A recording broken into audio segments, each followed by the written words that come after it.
Bonsoir, Nabino surtout, place Bozwami. J'aimerais faire moi ma mise au point. Et pour le problème, il y a souveraineté en Boko Nabiso, c'est vraiment un thème Nabiso central. Il y a souveraineté à pays, ils sont en danger, donc il faut tout le bayango. Alors, merci. Nous surtout, ceux qui bakoti, tout ça, bon mon mécéno. Pour partager yango. Bonsoir Ndekonangai Claude, Claude Mboyo, bonsoir Nayo, bonsoir vraiment à tous. Bandeko sur beaucoup tito meka ko partager vidéo na biso oyo to sur la muke problème il y a souveraineté à pays et parce que na outil ko passer na débat moko awana na radio moko ba invité kingai. Bonsoir Emery. Radio je crois Brossomi en Allemagne et tout ça qui m'a co-débatteur rébellé et tout sur la mouquet pour la comprendre. J'ai entendu des choses et je comprends pourquoi ces gens-là dites Banyamulenge baza kodondo na mboka na biso. Parce que j'ai entendu des propos dans la radio avec les co-débatteurs que je ne qualifie pas, n'a qualifié tout ce qui me dérange un peu. Qui me dérange un peu, on mélange de tout. On ne veut pas revenir dans l'histoire, on ne veut rien savoir. Voilà. Non. Le Congo est baby pour la crise wana il y a mensonge, les sémantiques, mensonge. Il y a un mot de bomi Congo. Et ce qui est tonga Congo lobby, il faut to bandela mboka na biso proprement. Et nzamba sali grâce que biso batu toza ko comprendre sikoyo. Biso batu toza ko comprendre makambo ezo ke ndenge nini. Nous avons intérêt na histoire ya pays na biso. Ndeko James, to vendre sa Congo normal. Nous avons intérêt. Ya vendre sa mboka wana pour na bana na biso o bako ya lobby. Bana na biso o bako ya lobby. Hein? Donc voilà quoi. Ba ko kutana na babuzo baté parce que nous sommes en train de chercher à réparer ba erreur oyo depuis 1885 peut-être pas, mais depuis, je prends 1960 jusqu'à aujourd'hui, où les politiciens congolais ont failli la mission na bango, et ngaina yo siko, tout ça a intérêt, tout ça a devoir, il y a que travailler bien pour que na biso tango ba ko reprendre le flambeau lobby, ba perdre té na débat, ba perdre té na débat. Donc, ce soir, je vais essayer d'expliquer. Moi, ma kambumogo mike, mi balé, gauche, droite, on va essayer d'expliquer ça. Il y a une côte depuis 20h, mais nous avons invité dans la radio, et il fallait défendre ma kambouana. Je vais commencer d'abord par le premier point, parce que tu vois qu'il y a deux points, Lilo. Je vais commencer par le premier point, c'est que dans la salle qui moi, flash mogo na moi. L'article 148, il y a Constitution na biso. Donc, na salaki yango na nini na moi. Non, maman Tina, je ne suis pas d'accord avec toi. Christianisme n'a rien à voir na makambo Congo lelo. C'est ça le problème à Congolais. Donc, to pesa mabeka kana mabatu mususu. Non, maman Tina. Na kotangelo ba pays o eza en Afrique o et avancé makasi na christianisme. Souka maman Tina. Yo vandi l'Angleterre. Angleterre est un pays christianisme. Angleterre est avancé. On vandi l'Angleterre, maman, Irlande. Ils ont un pays chrétien. La France, la Belgique, l'Europe. Ils ont un pays chrétien. Ça n'a rien à voir. Ils payent sous, les États-Unis d'Amérique, première puissance, il y a monde. Ils ont un pays chrétien. Ça n'a rien à voir. Même si aucun a réussi chez les orthodoxes, ça me l'a rappelé. Ça n'a rien à voir. Si on a quitté en Afrique, je parle de la première puissance économique en Afrique, le Nigeria. C'est un pays à majorité chrétienne. Tous Ghana, ça va chrétien, matina. L'Afrique du Sud, ça va chrétien. Ça va puissance économique en Afrique. L'Angola qui est juste aussi en face, c'est un pays chrétien. Le Rwanda, là, c'est un pays chrétien. Ce sont des pays chrétiens. Bissonne, tous un peuple moussousou. Tous un peuple, tous un makamna bisso moussousou. Et que, voilà. L'Argentine, c'est un pays. L'Espagne. Non, je peux prendre ma continent et belé. Bisso n'est pas na bisso, ils ont question d'homme. Ils ont question de christianisme, que je pas cause la railler sous Makambu, que ils ont parce que non, non, non. Ce sont des pays chrétiens. En Afrique, ils ont développé, ils ont avancé très bien. Ils ont avancé. À part le Soudan, les pays ils sont des pays chrétiens. Biso net to mona ki christianisme oya biso elekindelo. Elekindelo. Et la question d'homme. Et la question d'homme. Donc essayons de trouver les moyens essayons de trouver les moyens nini auto ko bongisa pour na to changer quoi. On peut rester chrétien. Mais ça ne nous empêche pas d'évoluer, ça ne nous empêche pas de diriger notre pays. Merci. Donc, na moi ina loba kiboy. Bande comme ça comme linga inbox, bon azamo ebele. Oh papa, tout ça d'accord, t'es n'engeni no lobby que Félix a ko dissoudre parlement malgré ma consultation, n'est pas article lobby. Mais moi je vous ai expliqué clair. Félix, il faut dissoudre le parlement wana. Pour na bien à Congolais. Il faut créer crise moko et crise wana et faut permettre to yeba makambo ezalaki wapi s'il vous plaît. Hein? Il faut créer crise moko boy et crise wana il faut to yeba makambo ezalaki wapi. Et ça c'est quelque chose où nous pouvons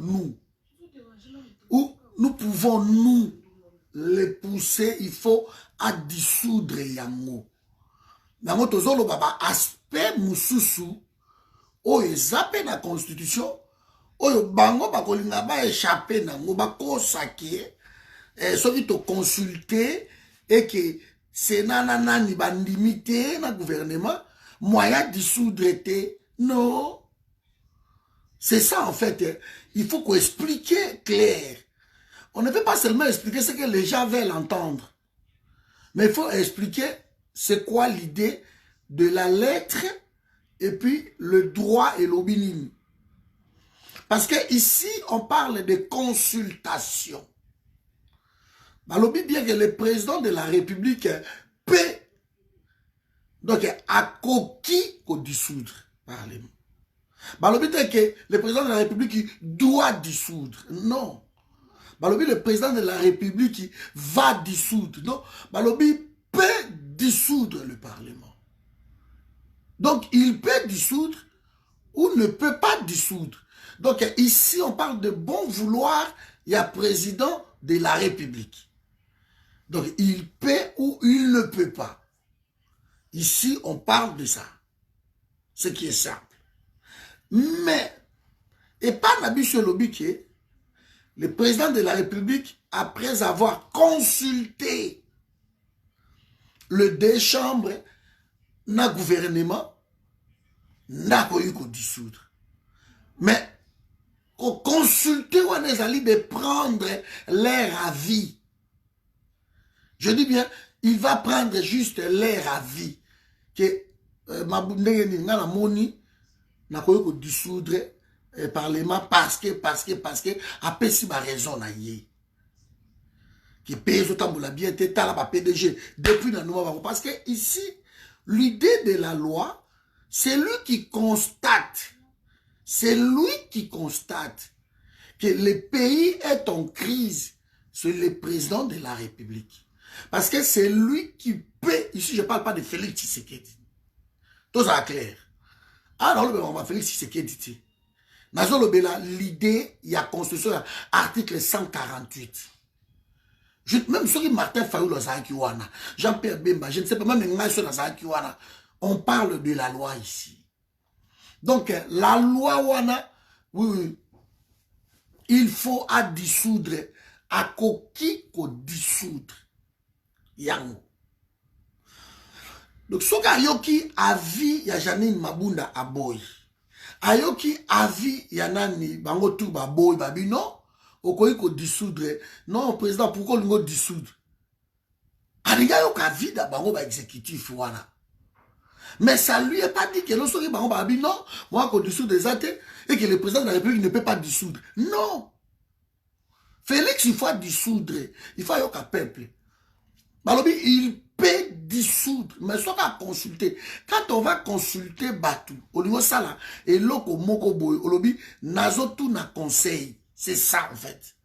Na tout na nanu, est-ce que décision na ngi nazo, eza mabe ou eza malam. Et ce qui na tout ni Batou, balobi na ke, notre décision au niveau loba, au gozongo, en tout cas eza mabe, décision en vraiment, eza malam mouté, tika, voilà.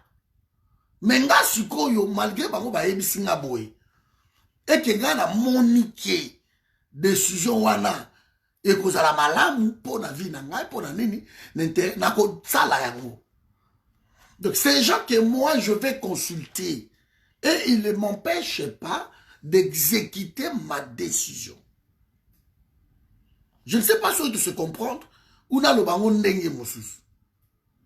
Est-ce que nous sommes d'accord dans ça? Donc, si vous êtes d'accord, vous expliquez. Si vous êtes d'accord, je peux toujours réexpliquer. Tout le méthode de nous mettre tout d'accord. Donc, cet article, lobby, le président de la République peut dissoudre les institutions. Il peut. À qui qu'on dissoudre. Ici, on parle de bon vouloir d'un homme, d'une institution de la République qui peut, parce que c'est l'organe suprême, il peut dissoudre. Mais pour la dissoudre, il faut yoka avis. Il doit consulter. Tant que vous avez ça et conseil, non, président, pour dissoudre dans l'outil, tala toko ko bongisa boy, toko salaboy, toko salaboy. Ayoki banga lobi, ok. To bongisa, to avancer. Mais, so ka ko kipe ko yoka bangote. Akoki pe kolobabi ouais malgré bolobi bomenga nazo remarqué que moi tout tambola ezate en tout cas c'est bon faut la dissoudre ngo.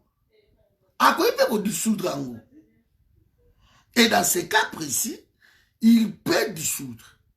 Donc aki maté ezala ba fofuyante. Que aujourd'hui mabunda non. Il doit dissoudre l'Okowana pour bien désordre. Pourquoi Félix il faut dissoudre Yango à ce risque et péril? C'est son problème à côté qui la place Wana. Lelo nalandi Emmanuel Ramazani Shadari. Nalandi Yango Emmanuel Ramazani Shadari. Et Emmanuel Ramazani Shadari a tellement clair. Emmanuel Ramazani Shadari a lobby na ka lokola, parce que na réunion, naka ya PCA ya Jekamine. Celui qui a volé autant d'argent. Mais maintenant, Shadara lobi mutu moko simba yeti. Ce qui mutu meki ko simba ye. Toko bebi sa pays oyo, toko tia désordre, toko bloqué pays. Alors, tango bango ba komi na ba langage oyo. Parce que Félix ake kokota na buzoba wana. Ake kokota na buzoba wana. Félix dirige le pays na deal. A côté na buzoba wana. Je ne sais pas si on se comprend. Parce que On est en train de lui menacer que Simba yete. Oko Simba ministre tel te, abi batu ya PPRD, Félix a Simba bangoti. La vidéo est là, na mur dans la vidéo Isali. Alors, ouais, merci. Donc, vidéo Isali. Tant que Ramazani Chadari parle de telles bêtises que a ko permettre il y a un secrétaire permanent il y a PPRD alors bi a ko permettre que Mutumoko asimba Albert Yuma alors que Albert Yuma a yibi mbongo ya usakanate ba 200 millions on parle même de 600 millions ba mbongo batona a yibi kunani Albert Yuma bomi je kamine mais Ramazani Chadari aza ko yebisa bango que n'a cas précis, Mutumoko te asimba ye. Personne n'a touché Albert Yuma. Et à encore plus loin, alors Mutumoko ta simba membre ya PPRD. Et a menacé que ce qu'on simbi membre moko ya PPRD, alors biso to pe sa modo to bebi sa pays, to tia pays a fait à ça. Alors quand ils font ce genre de menaces, mais ils le savent pourquoi. Nous sommes dans une république où nous ne le sommes pas. Il y a des autorités établies, il y a des juges, il y a la loi. Mais quand on tient de tels propos, parce qu'on sait que de l'autre côté, la menace soit et c'est la raison pour laquelle il y a une crise dans le gouvernement, parce que entre ministres, entre ministres, le gouvernement. Entre Bouzoba ou Izo Salama, le gouvernement, est-ce que vous voyez que saut de moutons, ils ont risqué et silati? Parce que Premier ministre Ilunkamba a boy Kobimisambongo. Ministre de la Finance a boy Kobimisambongo. Il y a une crise. Parce que il y a un programme, il y a présidence, il y a république, il y a 100 jours. Mbongo et Bimaki Bango Bali, Félix a 5 expansion et budget. Mais balobi que non, programme wane salamaki ezalaki budgétisé ti. Donc il y a un budget na bango o ba kende ko présenter na Assemblée nationale qui a été bien sûr accepté. Budget à programme il y a 100 jours le président ezati. D'où ba obimisa mbongo te pour na baso de mouton wana. Mais désordre ezana ki sasa ya osakanati. Parce que à partir il y a pont matete. On a okoma aéroport qui n'a ça na soukakuna. Et ça a 3 sauts de moutons. 3 sauts de moutons. Mais moi ça je crois na côté des bonhommes. Ne toro kitoro que l'église va shekina wana. Moko ezana nini na côté à Pascal et puis muso ça ko so na ça na souka. Mais na yebisi bino bouchon moko même bato makolo. Côté que nous avons Chine, pour les cas, ça problème. Donc, bateau baso kokate. Et le gouvernement a bloqué par le biais de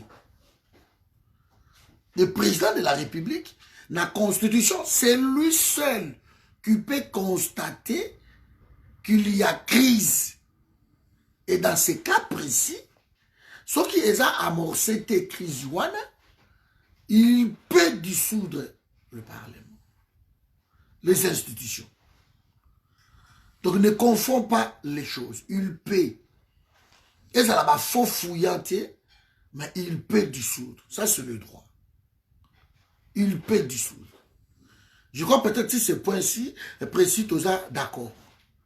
Alors, Koloba que Janine Mabunda lobby, oui, Janine Mabunda aussi a coquille Koloba. Mais alors, il faut aussi approuver Yango. Approuver Yango. Pour pas démettre le président de la fonction. Parce que sur tout esprit, il y a des droits, des juristes, des côtés, des égosa les locaux. Donc, pour personnellement, je préfère Félix Azwa audace ou à dissoudre et créer maman à désordre. Comme ça, le peuple a récupéré le pouvoir. Il a appelé sa moto à Ponaki. C'est simple. On récupère le pouvoir. Beaucoup de la transition ou soit pouvoir ezongi na législation, on ne sait jamais. Mais, on a un autre débat. Mais pays, dès les autres tamboula, donc continue après les 24, 2 mois, 3 mois, bout. Congo est pays moto. Et Simbati. Parce que Chadari yo wana lobi. Boko Simba moto moko PPRD. Oya ko meka. Bango bako baby sa pays. De menaces. Et le PPRD, site officiel, vient de tweeter que Congo n'est wana est important, mais les gens ne pas ko pesa yango na maboko ya mutu neti Félix il a dirigé pays wana. Des paroles claires. Nayoki Peter Kazadi pour la première fois depuis ceux qui mboula mobimba. Aouti Koloba. Que en région de Jamaïque Kabound, ceux qui va continuer comme ça, va nager. Donc attention wana sikoyo. Biso na bino il faut pousser bango ba tout na mitu. Parce qu'à force ya ba idée wana jaillit la lumière. On a choc wana. Il fait ça là-bas, il faut dissoudre. Atika makambo wana bandeko na ye balobaki yango babelelaki tellement poser la boko mona ko dissoudre boko mona. Alors le communiqué présidentiel et bima basali dérapage so ba benga ngoni noyo rétro-pédalage que non ils ont l'ordre du jour pour dissoudre babiloko wana ici matin. Il faut dissoudre. Quand on promet aux gens il faut dissoudre. Tant aux autres on a libanda que tu peux il faut dissoudre. Donc ceux qui battent pression et qui a zongi parce que battent qui est pression na au mususo ya ko déboulonné on lui met tout temps ba pression maman Judith et azozonga kasima battent pression à déboulonner battent pression à informateur il y a formateur gouvernement et azozonga kasima là ça ne va pas. Donc il faut vraiment à ça là yango.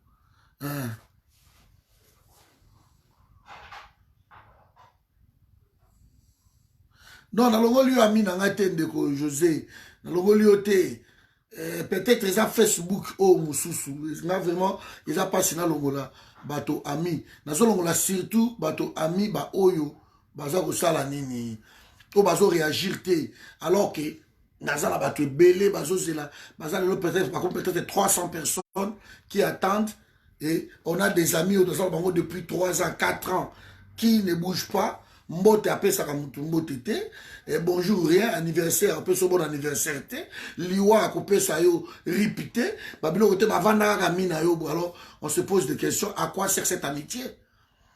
Donc bateau on est dans le longolango mais parmi bateau tout dans ça on a yebi tel bazana bango. Donc vraiment je suis désolé mais merci de la monio awa. Voilà donc ça c'est le sujet là. Deuxième sujet au renga lo bango lelo awa. Je viens de passer une émission à Radio Moya Allemagne. Et puis j'avais des co-débatteurs na sujet à Banyamoulengi. On ne peut plus être clair dans ça. Que personne n'appelle ces gens-là Banyamoulengi, s'il vous plaît. Na expliqué tellement mikolo nyo surtout. Mais na débat auto outi ko landa oyo, c'est... Je comprends pourquoi Batouana na yo qui même co-débatteur na ngai. Alobi ke pourquoi pas bakoyo ko pesa bango mabele. Et ça je suis tombé cash. On ne peut pas oh non parce que bakota ki na minduki, loko bakota na ba guerre, biso tokokaki bangote, il faut pas savoir ba nationalité. Je suis encore tombé, voilà. Je suis tombé. Que Azal légaliste, selon lui, Azal légaliste, le monde déjà a évolué, il faut que ça m'abelle. Et ma texte est à la constitution. Bango bandeko va soutenir Félix. Na oki ba misok tuzali na Chora aussi. Chora nenga zawana ayebite ke babanya Rwanda bakoma kombo bakoma lettre batinda lettre na Nations Unies pour la autodétermination ayebite. Mais tu menace tout le monde au nom de Félix à Kobeta comme ça là-bas. On a une mission. Mais tu as évité que Babanya Rwanda, Bakoma Kombo na 81, Bakoma qui lettre, Batinda qui na Nations Unies pour la autodétermination. Ce que c'est parce que ma sénateur Oh, bango batinda qui lettre la Nations Unies, ba répondant bango que vous êtes sur une terre étrangère. Respectez ma belle wana. Bato ba yambi bino, il faut bon respecter bango. Yango lettre la bango tikala ko aboutir ti. Et dernièrement encore, tango ba kende ko sala yango kuna na Nations Unies toujours na États-Unis. Bolanda qui yango sénateur américain à répondre bango même réponse. Alobi bozana ma belle ya bato, bon respecter pays wana. Ici nous ne parlons pas. Et ne pas si par exemple la nationalité de Mamboko yo manini. Alors je comprends que cette question tout le bango na munoko nini na ebité munoko ni toko yo koloba susu question wana. Je ne sais pas. Na minute yo. Ouais, merci de Joseph. Na minute yo nde toza awa. Toza na ba voisin moko kaka. Ba voisin wana bazo créer biso ya que bango. Depuis 96, ba voisin wana bazo permettre Congo vivre na kimiate. On parle que de ces gens-là. Alors, boye bake, na loi o ba pesa ka bato nationalité, et ça la rappelle na clause na yango que ba kokipe ko déchoir yo nationalité wana. En cas où criminel, en cas de criminalité sur le continent, au plongé dans la carte sur la délinquance, la délit mineur, il y a mineur, majeur. Donc, bakoki ko boto la yo nationalité o ba pesa kiyo. Na ndenge moko ba pesa kiyo, na ndenge moko pe bakoki ko boto la yo. Tout na bato tout o bazwa nationalité, baza au courant na loi wana. Ki to pension nationalité belge. Au cas où, tu peux retirer your nationalité. Et c'est ce qui s'est passé. C'est ce qui s'est passé. Mobutu, en 1971, Mobutu a amendé la Constitution. Constitution à Loulouabourg en 1964. A amendé yango. De quoi rien. Alors, puis, de konyo surtout, oyo, baouteri libanda, baya, na mboka na biso, avant 1960, c'est bon. Après, ça va ba nationalité zaïroise. Mais après, ça qui bango en vrac. Tant qu'après, si bango en vrac, et ça là qui vraiment bien été. Bandeko bazui yango na ba délinquant na ba bomi na ba assassin ba nani ba voleur ba nani tout ba congolais ba zaïrois. Mais mbala moko ba eko se ressaisir le législateur a eko mona bi non makambo yo bobulu une année plus tard na janvier le 5 janvier 1972 baye ko bongisa loi wana malgré besoin qui nationalité ya vrac et kwei to bomiango sikoyo nationalité et ko na lo ba lingala ya pété pour bato musu petit faut ba comprendre ba pesa ki bin ngai Mobutu na pesa ki bino nationalité pour ça to personnaliser bato na pesa ki bino nationalité mais une année après na eko ebisa bino ke nationalité epesa maki ya bato tumbala moko na longoli yango na pesi bino sikoyo droit ke moto na moto asenga nationalité na ye elongwe en vrac ekomi cas par cas wana na 70. Après bandeko wana ba profiter toujours na nationalité o bazalaki na yango na 81 bango balobi lokola biso nationalité boto profiter tozwa mabele na biso côté wana to vanda nango parce qu'ils avaient trouvé déjà plan ya kokabola Congo parti à est wana ezalaki balobi to kota awa donc ils se sont victimisés comme d'habitude et baye kokoma mokanda na Nations Unies na 81 nalo bako bya na lingala ya billet pour moto so comprendre na 81 bakomi mokanda na Nations Unies bande ko chora mbemba soki boye ba kite na ko yebisa bino la lettre existe bakomi mokanda na 81 que bapesa bango mabele wana autodétermination batika na ndao mabele na bango et bakonzi à l'époque bayebisi bango clair que moyen kopesa bino mabele ya batute boyaki comme ba réfugié bakoki kopesa bino mabele wana te.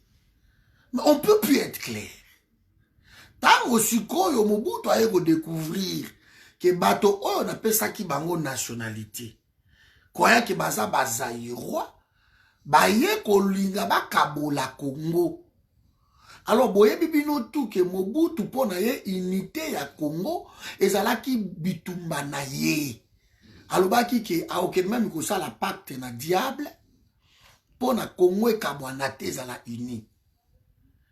Et en découvrant que bato oyo nga na pesi bango nationalité bato wana bakei kosenga ke mabele o bango bavandi kuna bakatela bango basoto-déterminer bakoma pays.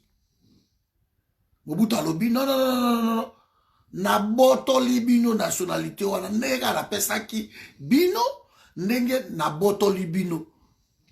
Mais baamande yango balobi baabroge loi wana balobi constitution na biso ezongi na ba constitution oyo akala ya 1908 constitution wana ya kala ezongi na constitution ya Lulwabourg oyo elobi ke pona okoma Zaïrois lelo congolais pona okoma Zaïrois il faut bakoko na yo batribi na yo baetini na yo ezala parmi baestini batribi oyo econstituaki état ya Congo. C'est ça. Et pendant ce temps-là bandeko wana babanya Rwanda bazalaki te parce que tango bazo constituer état du Congo bango bazalaki colonie ya Allemagne. Mais tu peux expliquer bato ndenge nini tango baye na mabele na biso bakuti bakolo mabele bazalaki et bakolo mabele bayambi bango comme étant ba réfugié bovanda awa tango baye ko créer des ordres na bangombe na bango na bandunda kolona bilanga na bango nde sikoyo ba chef coutumier na biso ba décider bango tout ensemble ke ba benga na bango bazonga na Rwanda bazonga na Uganda na Burundi côté bautaki bazonga. C'est alors que bango baye lokola bavandaki kuna ba découvrir que na côté ya ngomba wana ya mai wana mulenge eza zamba oleke bobenga na biso bozongisa biso botia biso to vanda wana to bandolo na bangombe na biso to lo na babiloko na biso awa. Et c'est là où baye kotia bango siko pona ba décider que ba pesa bango wana ba wana biso ya kala ba chef coutumier banani ba décider ba bi OK bozela toko répondre bino et basalaki un mois ya réflexion un mois ya consultation bandeko na expliquer dans le mois parce que o eza souveraineté ya mabele na biso bandeko wana bautaki ailleurs bali ba créer les biso problème. Alors un mois bazui un mois ya réflexion après un mois ya réflexion ne balobi bo OK au lieu to benga na bino bozonga bozala ba raison bo kimela kikuna bo kolona ka biloko na bino bo ko la bangombe na bino banini bon bo kende ko vanda na se ya ngomba wana na mai wana ya mulenge bo vanda kuna lokola mai ezali bolona terre eza fertile bo vanda. Et c'est ça où ils ont créé le problème yango. bakei kuna bavandi baboti, c'est tout à fait normal que nenge baboti, mais pour la nationalité ya mboka na biso elakisi te ke lokola bavandaki kuna mbala moko automatiquement bopesi bango nationalité. Et ça, impossible. Vous ne pouvez pas leur donner la nationalité parce que bavandi kuna baboti kuna. Non, je ne suis pas d'accord. Si vous avez comme ça, non, il faut tout régler question wana. Tout ça, il y a colloque, tout ça, il y a débat, na Congo, même pour 2 semaines, 1 mois, pour expliquer tout. Mais dans la radio, on a qui d'accord. On ne peut pas les expliquer, qu'on les a expliquer qu'à Batou. Na pays, surtout, étant molaka, na loi. La loi est dure, mais c'est la loi. Et pas na biso constitution, c'est clair là-dessus. Cas par cas. Si vous pouvez expliquer à Batou pourquoi. Vous êtes chez vous. Tu fais la loi chez toi. Celui qui veut rester chez toi, comme ils veulent tellement à tout prix, pas nabiso, pas nabiso, mais que cas par cas, c'est une nationalité normal. On n'a pas à faire de débat là-dessus, parce que pouvoir est faible. Et comme le pouvoir est faible, il y a pas qu'on profiter. Mais ça tellement de mauvaise foi, bato ya eu 2 PS, on va soutenir Félix. Bazaka ko remonter toujours quand quelqu'un Mobutu appelle ça bango nationalité. Si ko bazo tanga te kino, tango Mobutu appelle ça bango nationalité, Mobutu a botola qui peut bango nationalité. Bazo tanga te. Bon, depuis 81, baye ko sala lisusu constitution na 2006. Et constitution à 2006, article 10, il y a constitution, et zongi lisusu kaka ndenge zalaki. Que question à nationalité na Congo, et que ça la ba individualisme. Moutouaki a sengi nationalité na yé. Ça se fait partout dans le monde. Mais pour nous, à la Congolais, de son que na Congolais, il faut la ba etini na yo. Ba tribu na yo, eza ko constitué parmi ba tribu ba ethnie oyo créaka état du Congo. Eza la constitution acte